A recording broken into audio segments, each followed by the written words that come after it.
আর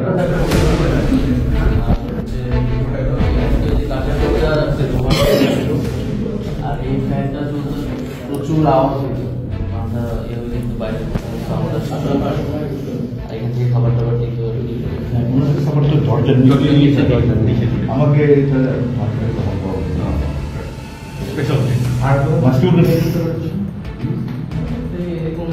সবগুলো নিয়ে অনেক লেখা ছিল, অনেকে অনেক রকমের ডেপুটি কমান্ডার কমেন্ট বলছে ইন্টারভিউশন রুমে নিয়ে যেতে পারবো। এখানে তো কিছু অল্প সময় থাকবে, এখানে যতক্ষণ থাকতাম ততক্ষণ এখানে আমার চোখ খুলে দিত, আবার এখান থেকে বের করার সময় চোখ হ্যান্ডকাপ লাগায় তারপর ইন্টারভিউশন রুমে নিয়ে যেত। ইন্টারভিউশনে তো এখানে সারা রাতেও ইন্টারভিউশন করতো এখানে, বা কোনো অজ্ঞান হয়ে গেলে লাইন অফ ইন্টারভিউশনটা কি তোমাদেরকে কে কয়টা দিচ্ছে একটু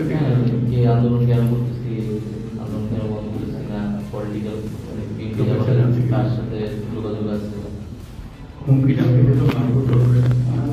তো মারতো কেউ এসে একটু ভালো করে বুঝাইতো, কেউ এসে বলতো আগের জন যে আসছে কিন্তু আবার আসবে, আমার বলে থ্রেট করতো, 3-4 জন মিলে কথা বলতো।